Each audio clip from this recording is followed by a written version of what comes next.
Good morning, everyone. We'll begin this third day of review. So basically, I'm wearing a black shirt. I think yeah, I just want to protest what has happened yesterday in COP28, and that's why I'm wearing this black shirt because yesterday. Uh, I think number of countries they talked about nuclear energy as an option to reduce carbon emissions. So as a protest, as a basically to record my dissent over this decision, I'm wearing a black shirt today.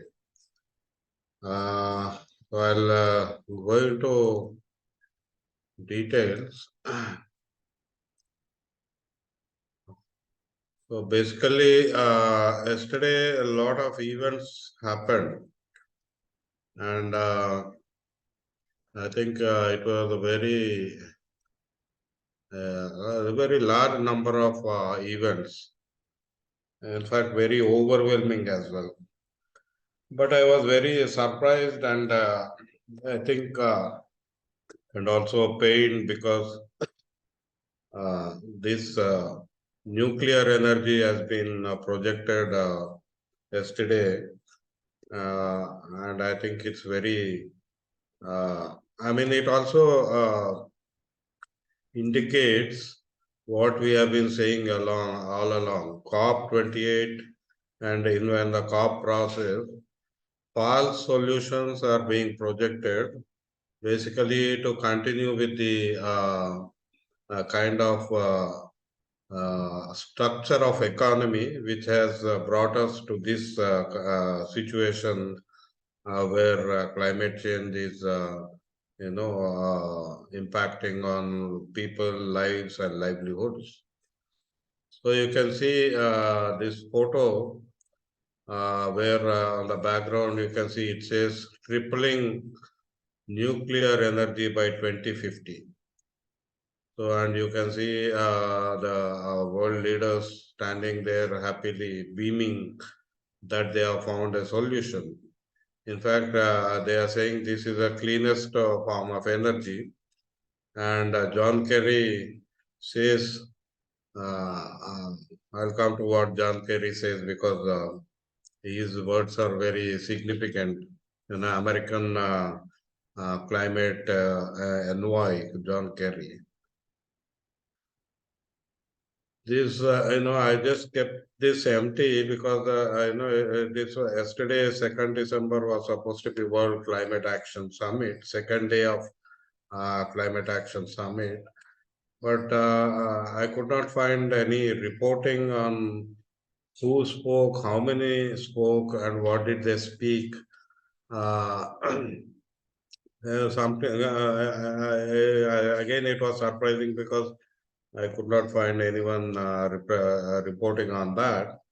And it also indicates that yesterday's events, have overwhelming this main event where world leaders come together and make statements. In fact, if you look at the previous COPs, these two leaders have been the highlight. Everyone was expecting what the presidents, prime ministers, heads of states are going to say. But yesterday, this became, tiny, and then other events became a major, news-making events. So I think we'll still see. I'll see tomorrow and day after if we can get some reports on which prime minister or which president said what. Now another major, I just picked what I thought was major trends. So there was a methane summit which was organized by US, China, and United Arab Emirates. These three together organized this, and they said that this summit is basically to accelerate action to cut methane and other non-carbon dioxide greenhouse gases. So you might know greenhouse gases. There are few more. Generally, we discuss only carbon dioxide and carbon emissions. We keep saying, but there are other gases which are much more lethal. So which includes methane. In fact, in COP27, US announced a global methane alliance. But I think some more activity has happened on that, and there is now a pledge, global methane pledge was announced, and I think more countries are joining. So yesterday, Turkmenistan, Kazakhstan, Angola, Kenya, and Romania joined. And tomorrow, on December 4th, there will be a ministerial meeting. So there will be ministers, most probably environment ministers meeting to discuss this global methane pledge. And yesterday between COP 27 and 28, some $1 billion finance has been mobilized. It is grant, grant has been mobilized to reduce methane. And even World Bank is entering, and they are going to launch a new fund which will help developing countries to reduce their methane emissions.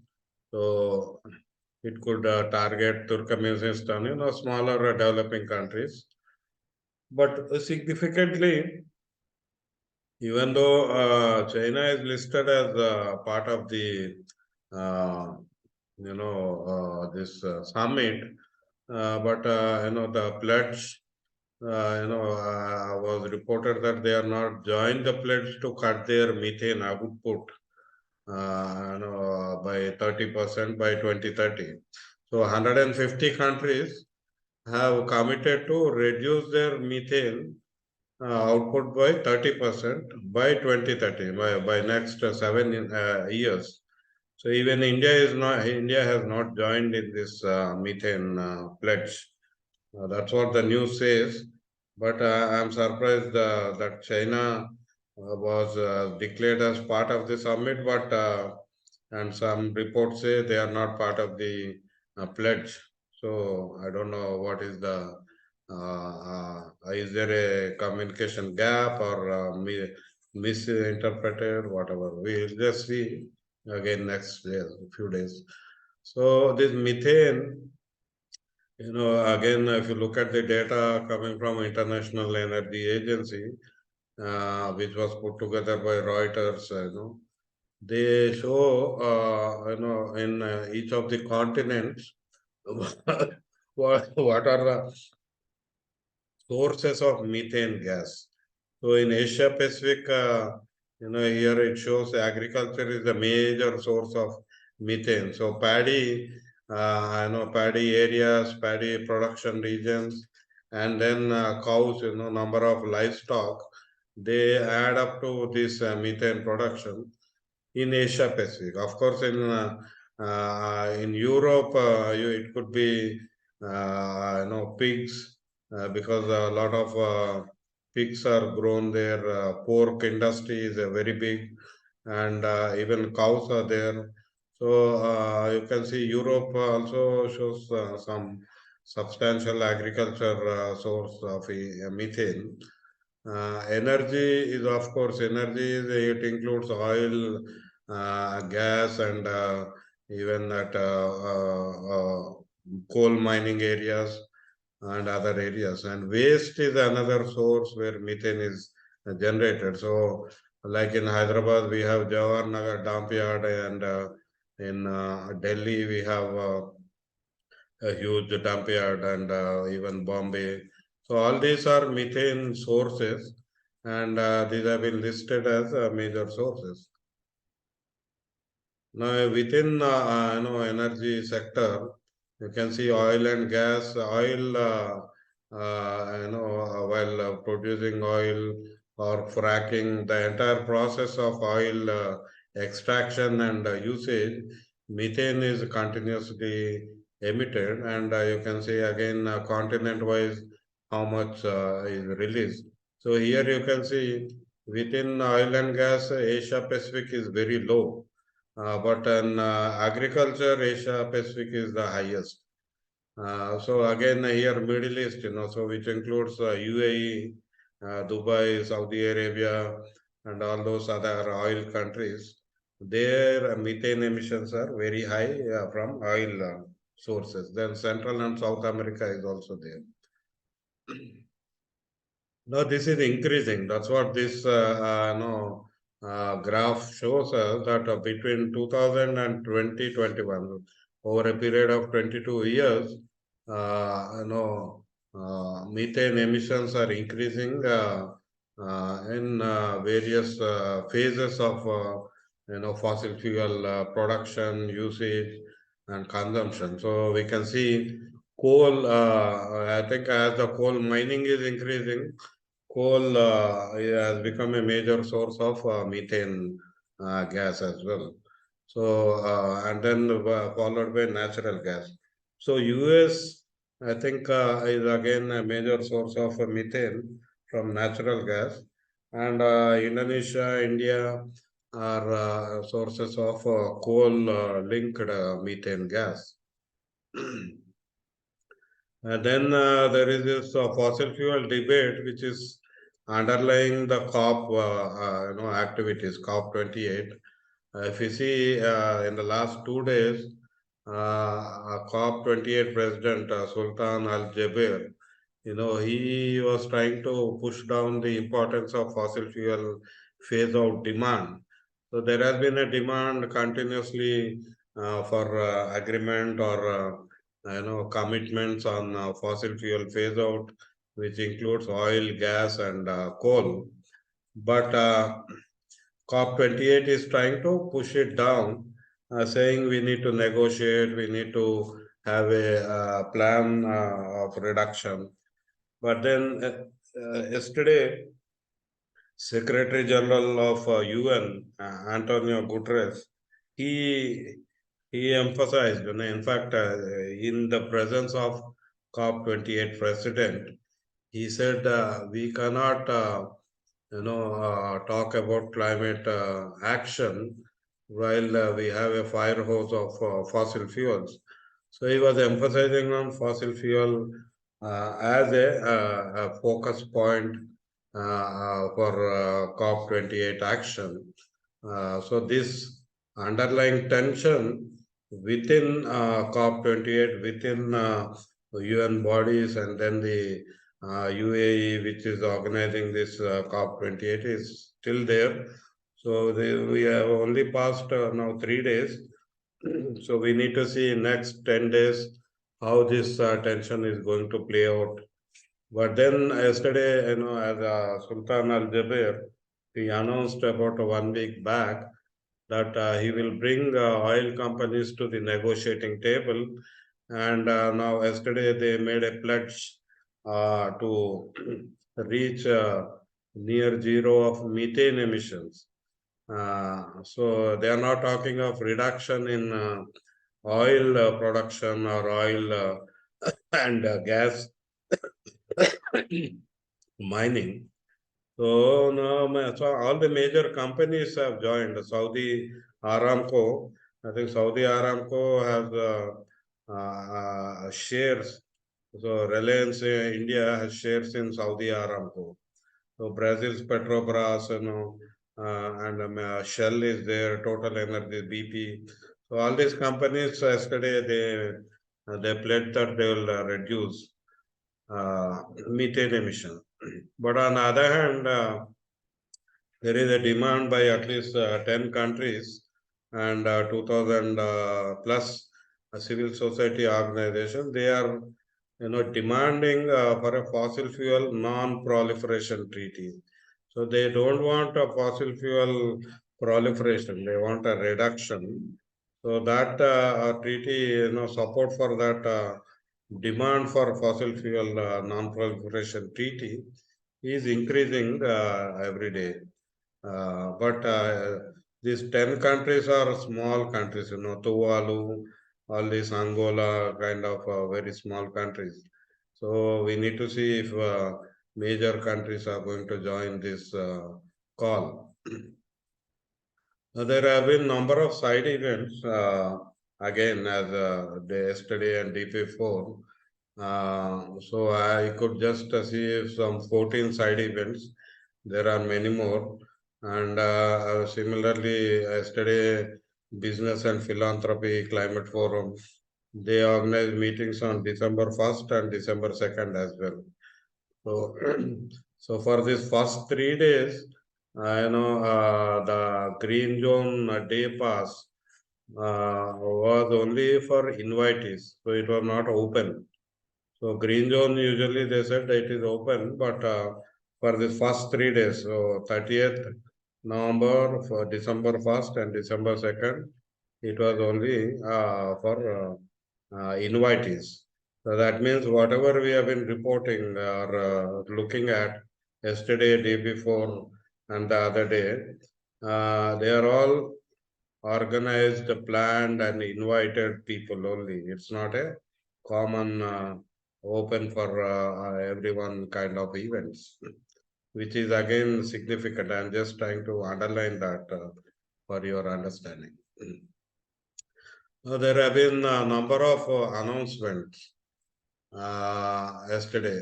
There was a comment also about that. I'll come to that later. So this announcement, one of them is significant is 118 countries have agreed to triple global renewable energy capacity. Uh, and this 118 countries list, I just saw before becoming coming online, India is not there on the list. So there are, of course, out of 197 member countries, 118 countries have signed, and another, 70 or odd countries are yet to sign. But I think most of the, energy is used by these unsigned countries like India or US or European Union. So, but then there is some pressure coming from tripling the renewable energy capacity. We need to see by again in the next 10 days who is going to join this. Then there was this US announcing that they are joining Powering Past Coal Alliance. So this alliance is basically they want to phase out coal, and US has joined that. So this is again this puts India versus the US or Indonesia, India versus US, because US, India and Indonesia and other coal countries, they are resisting coal phase out. I'll come to that again when we are discussing nuclear energy.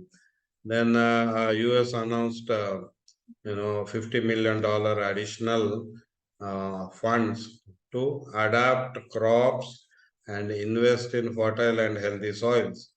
So on December 5th, it's a World Soil Day, and now there is a lot of noise, calls for demand for on soil conservation, creating healthy soils and protecting soil from erosion. There are a number of demands on that. So US has announced that. We don't know what they are going to invest that on, and in particular. Now there was this nuclear energy summit announced yesterday again. So next year in March 2024, first ever, in the world in the last 100 years, there was never any nuclear energy summit. But now they are going to have that summit in March 2024. So it will bring together at least 20 to 30 countries.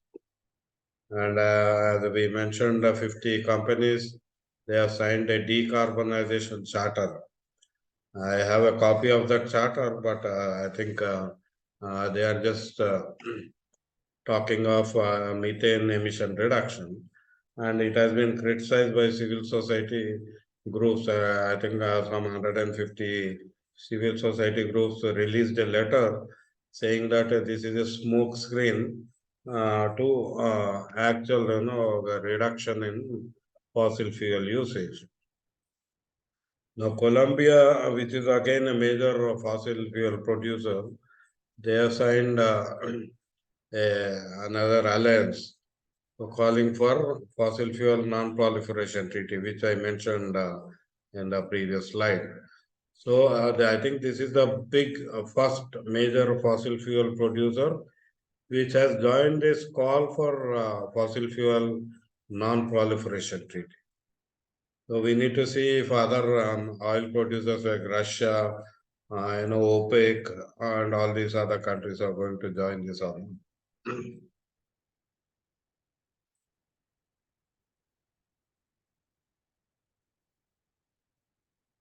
So some small, information is UAE has announced, their intent to ratify Kigali amendment to Montreal Protocol. So there is a Montreal Protocol there, which has been running parallel to COP convention to tackle hydrofluorocarbons (HFCs).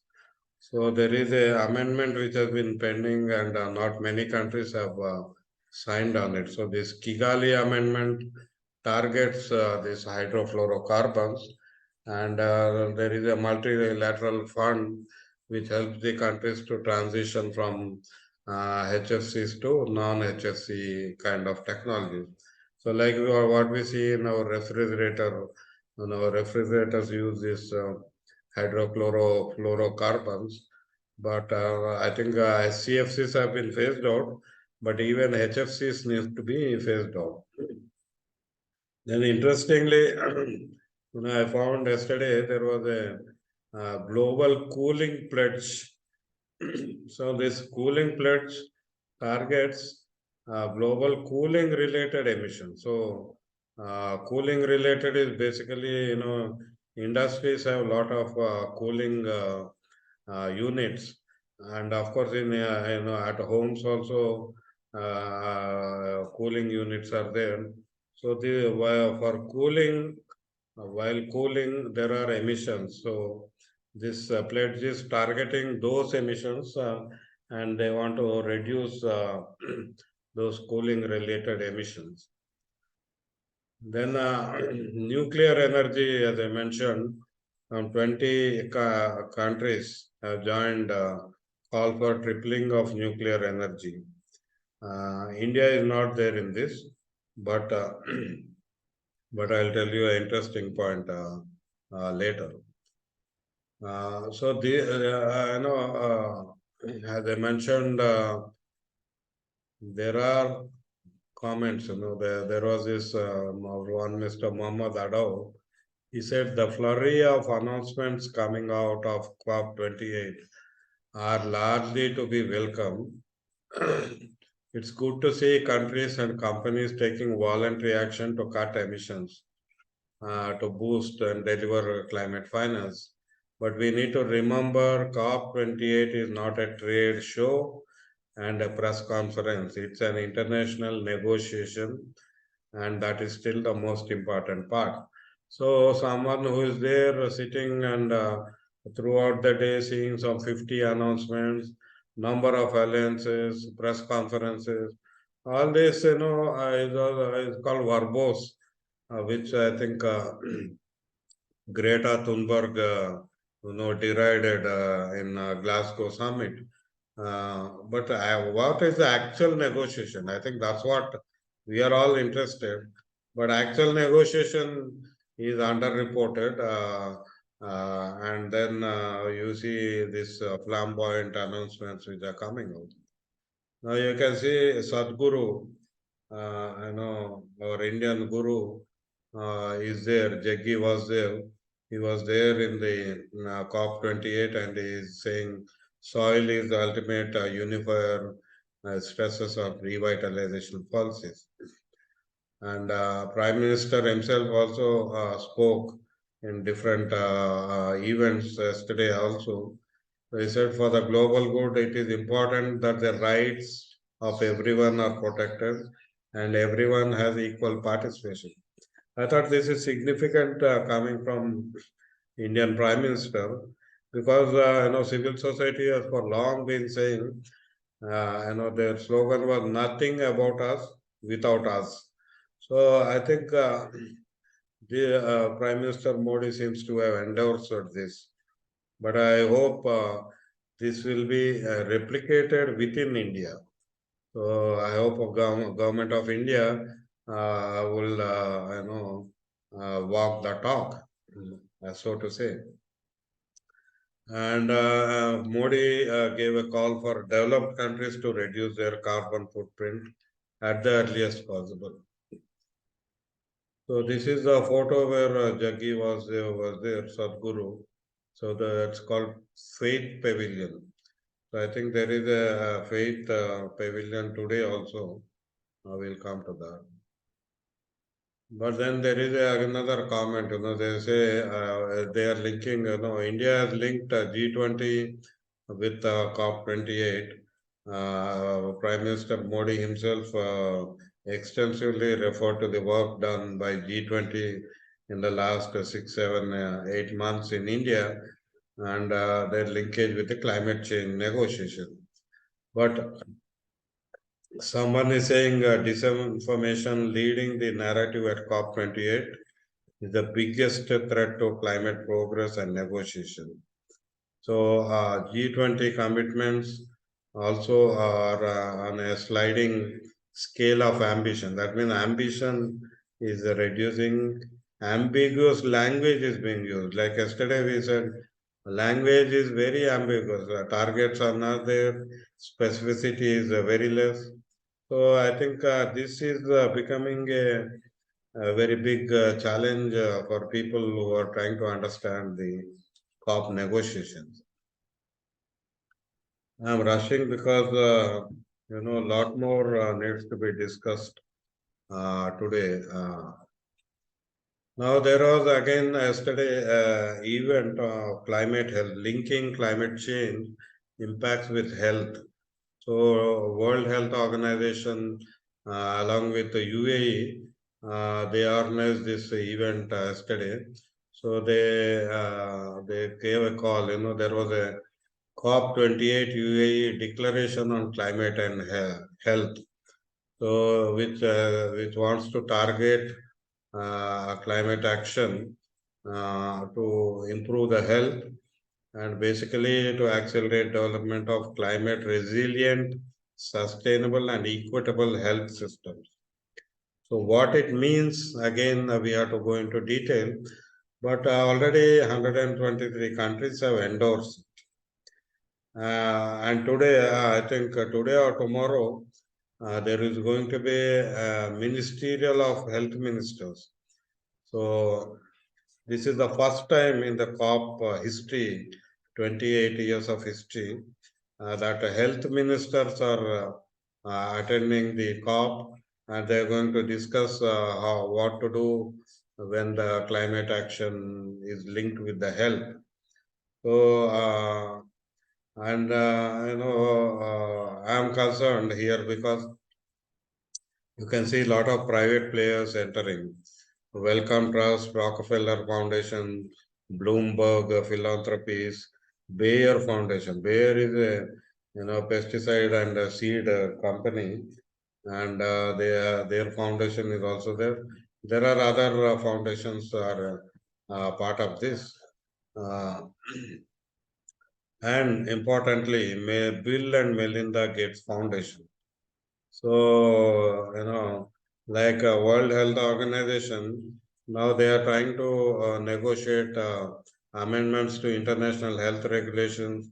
They are trying to bring a new pandemic treaty, outside the COP framework, Climate Convention COP. But here now they are linking, and Bill and Melinda Gates Foundation, which is the major source of funding for World Health Organization. 85% of the funds for WHO comes from this foundation. And this foundation, again, yesterday, they have announced funds for climate and health. And you can see why what they are going to do in the 4 years. They are going to support efforts to support climate focused malaria efforts to better understand, detect, and respond to changing vector habitat and endemicity ranges, to develop new tools and strategies to respond to climate related changes and disruptions in the malaria response. So they are linking this with malaria. And of course, they're talking of transdisciplinary approaches to better adapt to mitigate and reverse combined deleterious effects of climate change on health and agriculture. So, Bill and Melinda Gates Foundation is linking climate change, health, and agriculture with their agenda. I think we have a lot to say on that because I've been monitoring what is happening with their projects. They promote number of organizations, but basically, as we discussed yesterday, the agriculture component where I know transgenic crops, seeds, all these are also promoted. Basically, industrial agriculture. So industrial agriculture, and then the biotech industry and health. All these are now coming together as part of this initiative where WHO is at the forefront. So this again I left it because I could not find time to find new areas of concern. Now there are a number of negotiation tracks which did not progress much. So they are still grappling with the basics of discussions on several texts. Now I'll just refer to this national adaptation plan. So each country, they are expected to submit plans, adaptation plans. So this discussion on national adaptation plans happened, and they are looking at how to link financial, technical, and capacity building support, and then participatory approach to engage local stakeholders and integrate indigenous and local knowledge. So this has been what we have been saying as part of our efforts here, Council for Green Revolution and Center for Environment, Earth Leadership and Sustainability.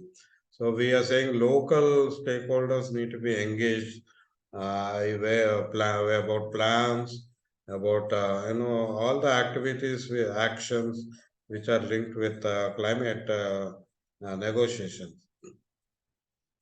So there is a standing committee on finance. They are also looking at a pathway towards a low greenhouse gas emission. And this again, finance, as I mentioned yesterday, they are still looking at redefining or defining climate finance, how the funds will come, who will get how much. So all this is still in a flux situation. Before COP28, global stock take has been projected as one of the major subjects and challenges for COP28. But I know that first global stock take meetings are happening, and again, not much to be reported there, what is happening. But there are two important things I thought which will bring here is the maladaptation is a concept which is being pushed.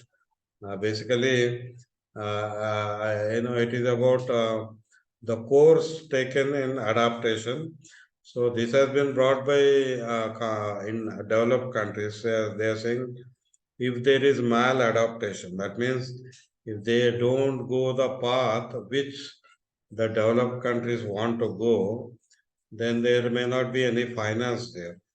So this is as good as those countries defining what kind of approach developing countries have to take. So a number of countries objected to this inclusion, and they see this as a barrier to finance. So we need to see whether this maladaptation clause is going to survive in the next 10 days. And of course, there have been calls for inclusion on human rights, indigenous rights, gender, and youth from different countries. And importantly, locally led adaptation, national and transnational level action, and inclusive adaptation process. This is what civil society has been asking about. A locally led adaptation is very, very important, and I hope this negotiation track is going to come up with something tangible on that. Now, as I mentioned, number of organizations are monitoring what is happening at the negotiations. So this is by Carbon Brief. So now you can see clearly they are tracking these topics on the extreme left with the draft negotiation text on the extreme right. Anyone can download and go through that, but it looks sometimes Greek and Latin because it's very technical, legalese. So unless you have this 4, 5, or 10 years of monitoring experience, we may not understand everything. Unless, of course, people like Carbon Brief, I'm an organization, they help in interpreting what is happening for us. So this is what the note says: a disagreement over updating mandate of response measures is there. So these are all they are giving us a very fine information. I think we can get a lot of information from this. So not only Carbon Brief, there are International Institute for Sustainable Development. They are also monitoring the negotiations. So I keep picking up whatever they have been saying, and there are other organizations also. So my information comes from such monitoring organizations. Now, significantly, as I'm wearing a black shirt, because yesterday 20 countries said they are supporting, they are going to triple nuclear energy. Parallelly, yesterday in Gujarat, there was this conference, Energy Transition in India, Road Travel and Opportunities Ahead in Gandhinagar in Gujarat. So our Power Minister for Power, so he spoke there, and as reported by one of the newspapers, what he says is, we think new renewable energy is also a part of the solution, but he says because there is no storage capacity. So solar energy is there in India, but you need to increase the storage capacity, and that storage capacity is increasing the cost of the renewable energy per unit cost. So he says it will come to at least 14 rupees per unit, and it is not feasible. So because of that, and also uh, because of this cost, because of the inherent issues involved, we continue to use coal, is what he's saying. So we burn coal, but then he tried to ameliorate his statement by saying, but our emissions are controlled due to advanced mechanisms. So thermal plants, he says they are the flue gases or whatever emissions are coming out of that, they are being controlled, is what he's saying. Uh, And he says compares with other countries and says our consumption is anyway lower than other countries. So basically, it might be meaning China, Europe, and US developed countries. So he says in this scenario, where we cannot reduce coal and we cannot immediately use the renewable energy. He says we need to go for nuclear energy. So I am saying say this is significant because yesterday in COP28 there was this nuclear energy summit, and then parallelly India was not there in the COP28 summit, but here Indian power minister is saying similar to what that 20 countries have said. He says we are going to increase our nuclear energy capacity from 7,000 to 15,000 megawatts. And I think this being projected, nuclear energy is the most wasteful uh, uh, source of energy. And we have been, working against that stream of energy for the past 30, 35 years. All over the world, scientists and economists, and many people have discarded nuclear energy. But here, from COP28, nuclear energy is now being pushed as a major clean energy source. I think that's a cause of concern. So studies and reports, we have again, because I have this all this agenda, I did not pick up anything. Now there have been long queues yesterday. As I mentioned, this COP28 has attracted more people than COP26 and 27. So they are saying more than 1 lakh people are registered, and there are long queues, and several rooms are beyond capacity. People who are chairing the sessions, they have asked observers and even some party delegates to reduce, because some countries they bring not just one, they could be 10 or 15 people in some rooms. They are asking them to reduce the number of delegates per country. But on the other hand, there are several countries who do not have any representative uh, in some of the rooms, negotiating rooms. So this again, there is a large gap. There is no equity in terms of numbers for delegates within the countries. So US, as I always, they have a lot of delegates sitting at various places. Now, this is a daily program. So today's, every day you'll have a meeting of conference of parties. That is 197 countries. Then you have conference of parties serving as meeting of the parties to Kyoto Protocol. So this is mostly about the clauses or actions which have been agreed under Kyoto Protocol. So they call it CMP. So whenever you see CMP, you can look at Kyoto Protocol. Then CMA means it is about Paris Agreement. Then there are subsidiary bodies for scientific and technology advice.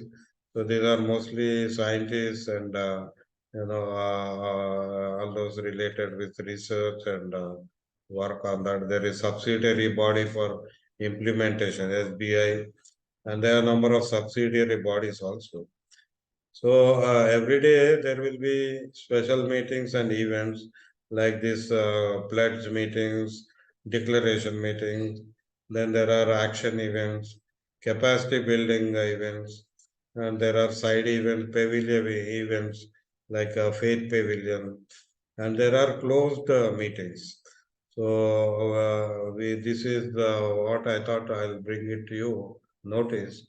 So as part of this closed meetings today on December 3rd, we have these meetings of observer organization. So all these observers are civil society organization. So you can see today there is a meeting of faith-based organization. So it could be Jaggi Vasudev or any people of such kind. They are meeting there. Then we have parliamentarians.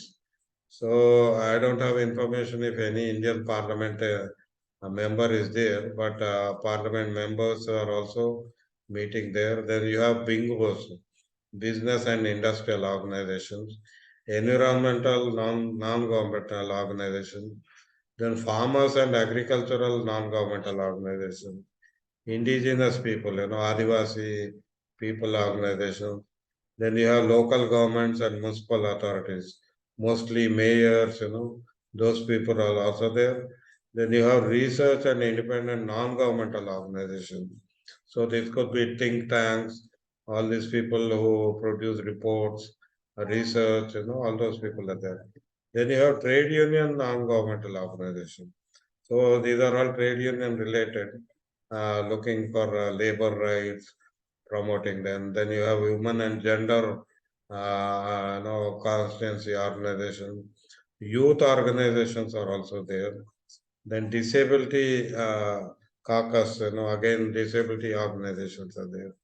So all these different kind of civil society is there, and among the list of 615 organizations accepted, approved for participating in COP28, you can find a different range of civil society. So we'll discuss about more about the civil society organizations maybe on a rest day, because we'll have more time to discuss. This is again the data which UNFCCC shows. So 195 states have been represented in COP28 so far. And then registered participants are 97,372. Media organizations are 1,293. Almost 1,300 media organizations are there. Even from India, there are a number of media organizations. But I think Hindu is represented, Down to Earth is represented. So maybe many more are there. So this year, I see, unlike COP27 and 26, this year I see more reporting on a day-to-day basis. But then, for whatever reasons, their reporting is sometimes a syndicated feed. That means someone generates there and they just publish that. And the other thing is some correspondent sitting there and writing. But we still need to our work. What we are doing here is linking our issues with what is happening with the COP28 negotiations. Is still our work, which is being done from here. So I'll stop here, and I'll now speak in Telugu for our Telugu audience. So again, for English, tomorrow we are going to discuss more issues, whatever on events which are happening today on December 3rd. So see you, all the people who are listening to English. నిన్న COP28లో 2nd December నాడు జరిగిన సమావేశం గురించి మనం మాట్లాడుకుంటున్నాము. నిన్న చాలా ప్రధానంగా ఈ అణు శక్తి, అణు విద్యుత్ శక్తి మనకు ఇదొక పరిష్కారంగా ప్రొజెక్షన్, అంటే నిన్న ఒక 20 దేశాలు సమావేశం పెట్టి ప్రకటించారు. ఇది చాలా దురదృష్టకరం. ఎందుకంటే అణు విద్యుత్ వలన అనేక సమస్యలు వస్తాయని ఏనాటి నుంచో గుర్తించారు. కానీ మనము ఒక ఒక ప్రమాదం నుంచి ఇంకో ప్రమాదం వైపు వెళ్ళే పరిస్థితి మనకి ఈ ప్రకటన ద్వారా వస్తున్నది. అయితే అక్కడ 20 దేశాలు ప్రకటిస్తే, ఇక్కడ మన భారతదేశంలో మన శక్తికి సంబంధించిన మంత్రి ఆయన ఇక్కడ వేరే ఒక మీటింగ్‌లో మాట్లాడుతూ, భారతదేశం గూడా తాను ప్యార్ ప్యారిస్ అగ్రీమెంట్‌లో ఏవైతే కమిట్మెంట్స్ ఇచ్చిందో, అది తగ్గించడానికి అణుశక్తి, విద్యుత్‌ని ఉపయోగించుకుంటుందని చెప్పడం జరిగింది. అంటే భారతదేశం గూడా విద్యుత్‌ని పెంచే ప్రణాళికలో ఉన్నట్టు స్పష్టంగా కనపడుతుంది. ఇక రెండవది, నిన్న చాలా ప్రకటనలొచ్చాయి. అంటే అనేక దేశాలు కూటములు ఏర్పడి, దీని మీద, దాని మీద ప్రకటనలు గుప్పించినాయి. అసలు ఈ ప్రకటనలు ఎందుకు జేస్తున్నారు? అక్కడెందుకు సమావేశం అవుతున్నారనేది ఒక ప్రశ్న అయితే, ఇవన్నీ కలిపి అసలు అక్కడ చర్చలు దేని మీద జరుగుతున్నాయనే ప్రశ్న గూడా మన ముందున్నది. అది చర్చలేమో వ వివిధ రూమ్‌లలో, వివిధ గదులలో జరుగుతుంటుంది. కానీ మనం మాట్లాడే కొన్ని విషయాలేమో ఈ బయట ఇవన్నీ ఆ చర్చలను ప్రభావితం జేసే ఇవన్నీ ఈవెంట్స్‌గా మనం చూడాలి. ఎందుకంటే ఇప్పుడు మీథేన్ గురించి నిన్న అమెరికా తర్వాత 2, 3 దేశాలు కలిపి ఒక ప్రకటన చేశాయి. అందులో దాదాపు ఇంకొక ఆహ్, ప 30, 40 దేశాలు అందులోకొచ్చినట్టు మనం చూసాం అది. సో, మీథేన్ అనేది చాలా ప్రమాదకరమైన గ్రీన్ హౌస్ గ్యాస్. అంటే మనం కార్బన్ డయాక్సైడ్ మాట్లాడుకుంటాం గానీ, కార్బన్ డయాక్సైడ్ కంటే ఎక్కువ మీథేన్ గ్యాస్ గూడా. అయితే ఈ మీథేన్ గ్యాసు వ్యవసాయం నుంచి రావచ్చు. తర్వాత ఈ వ శిలాజ ఇంధనాలను భూమిలోంచి తీసేటప్పుడు, దాన్ని ప్రాసెసింగ్ జేసేటప్పుడు, రవాణా జేసేటప్పుడు, ఎక్కడైనా గూడా దాని నుంచి మీథేన్ ఒస్తదనేది మనకు జెప్తున్నారు. అంటే ఈ మొత్తం ప్రాసెస్ ఆయిల్ అండ్ గ్యాస్ నుంచి గూడా మనకు మీథేన్ ఉత్పత్తి జరుగుతుంది. అట్లాగే వేస్ట్ నుంచి చెత్త మనం పడేస్తాము. చెత్త కుప్పలుంటాయి. ఆ చెత్త కుప్పల నుంచి మీథేన్ ఒస్తుంది. లేదా మన మురికి నీటి నుంచి కూడా మీథేన్ ఒస్తుంది. సో, ఇవన్నీ కంటే మన ఇప్పుడు ఆసియా ఖండంలో ఎక్కువ శాతం వ్యవసాయం నుంచి ఒస్తుందని నివేదికలు జెప్తున్నాయి. కానీ వేరే ఇతర దేశాలు, అభివృద్ధి చెందిన దేశాల్లో గూడా, ఇప్పుడు యూరోప్‌లో గూడా వ్యవసాయ పరిశ్రమ, ఎందుకంటే పారిశ్రామిక వ్యవసాయం నుంచి మిథేన్ ఉత్పత్తి చాలా ఎక్కువగా ఉంటది. మన దగ్గర గూడా ఉందని ఎప్పటినుంచో అమెరికా ఆరోపిస్తుంది. ఏది మన దగ్గర ఈ పశు సంపద ఎక్కువుండింది. ఆ పశు సంపద వల్ల మీథేన్ గ్యాస్ ఒస్తుంది. అట్లాగే మనము వరి ఉత్పత్తి ఆహ్, బె చేస్తాం కాబట్టి మీథేన్ గ్యాస్ ఈ వరి పొలాల నుంచి గూడా ఒస్తుందనేది వాళ్ళు జెప్తున్న మాట. సో, అయితే ఇప్పుడు ఈ మిథేన్ గ్యాస్‌ని తగ్గించడానికి ఒక ప్రయత్నం మొదలుపెట్టారు. దీన్ని కొందరు ఆహ్వానిస్తున్నారు. కానీ కొందరేందంటే అసలు విషయము, మీరు శిలాజ ఇంధనాలను ఉపయోగించడం తగ్గించడానికి మీరు ఇక్కడ ఒక కమిట్మెంటు లేదా మీరు ఒక ప్రకటన జేయాల్సి వస్తదని, దాని నుంచి దృష్టి మార్చడానికి ఇవన్నీ చేస్తున్నారనేది ఒక ఆరోపణ గూడా ఉన్నది మనకి. అంటే ఇది తక్కువనా, అదెక్కువనా, ప్రయారిటైజేషన్ చూస్తే అసలు మీరు శిలాజ ఇంధనాలను తగ్గించాలి, ఉపయోగం తగ్గించాలన్న ప్రకటనొస్తే, మీథేన్ గ్యాస్ గూడా ఇట్లాంటియన్నీ తగ్గే అవకాశం ఉంటదనేది మనకు ఐపీసీసీ రిపోర్ట్ నుంచి గూడా వస్తున్నది. సో, ఈ ఈ అంటే ఒక అంశం నుంచి దృష్టి మరల్చడానికి ఇంకోటి చేస్తున్నారు అనే ఏదైతే ఉందో ఆరోపణ, అది మనకు కొన్ని సందర్భాల్లో వాస్తవంగా కనపడతది. ఎందుకంటే COP28లో జరుగుతున్న పరిణామాలు చూస్తుంటే. ఇక ఆహ్, ఇంకా అనేక ప్రకటనలు గూడా వచ్చాయి. ఆ ప్రకటనలన్నీ గూడా కార్యరూపం దాల్చుతాయా అనేది గూడా మన ముందున్న పెద్ద ప్రశ్న. ఎందుకంటే ఇప్పుడు ప్రధానంగా COP28 ప్రెసిడెంట్ ఆయన ఒక ఆయిల్ కంపెనీకి అధిపతి అని మనం మాట్లాడుకున్నాం. అదే మనకంత ఐక్యరాజ్య సమితి సెక్రటరీ జనరల్, ఆయన చెప్తున్న దానికి ఈ COP27 28 అధ్యక్షుడు చెప్తున్న దాని మధ్య చాలా వైరుధ్యం ఉంది. చాలా గ్యాప్ ఉంది. UN సెక్రటరీ జనరల్ ఏమో మనం శిలాజ ఇంధనాల గురించి దాని కొనసాగింపులో ఉంటే మనం ఏ పని చేసినా అర్ధరహితము, నిరర్థకమని ఆయన నిన్న మాట్లాడారు. కానీ COP28 ప్రెసిడెంట్ ఏమో కాదు, అది కూడా కాదు, ఇంకా మనం అనేక విషయాలు మాట్లాడుకోవాలనే విధంగా ఆయన మాట్లాడుతుంది. సో ఈ అంటే UNFCCC, UN framework convention on climate change, ఈ ఈ COP ని నిర్వహిస్తుంది ప్రతిసారి. కాకపోతే స్థానిక దేశము, స్థానిక ప్రభుత్వం కూడా బాధ్యత తీసుకుంటుంది. సో ఈ 2 టీంల మధ్య ఈ విషయంగా ఉన్న ఏదైతే టెన్షన్, వైరుధ్యం ఉందో ఇది 13 రోజులలో ఎటు దారితీస్తుందనేది మన ముందున్న ఒక ప్రశ్న. మనం చూద్దాం ఈ 10 రోజుల్లో ఏం జరుగుతుందనేది. ఇది గాక మనకు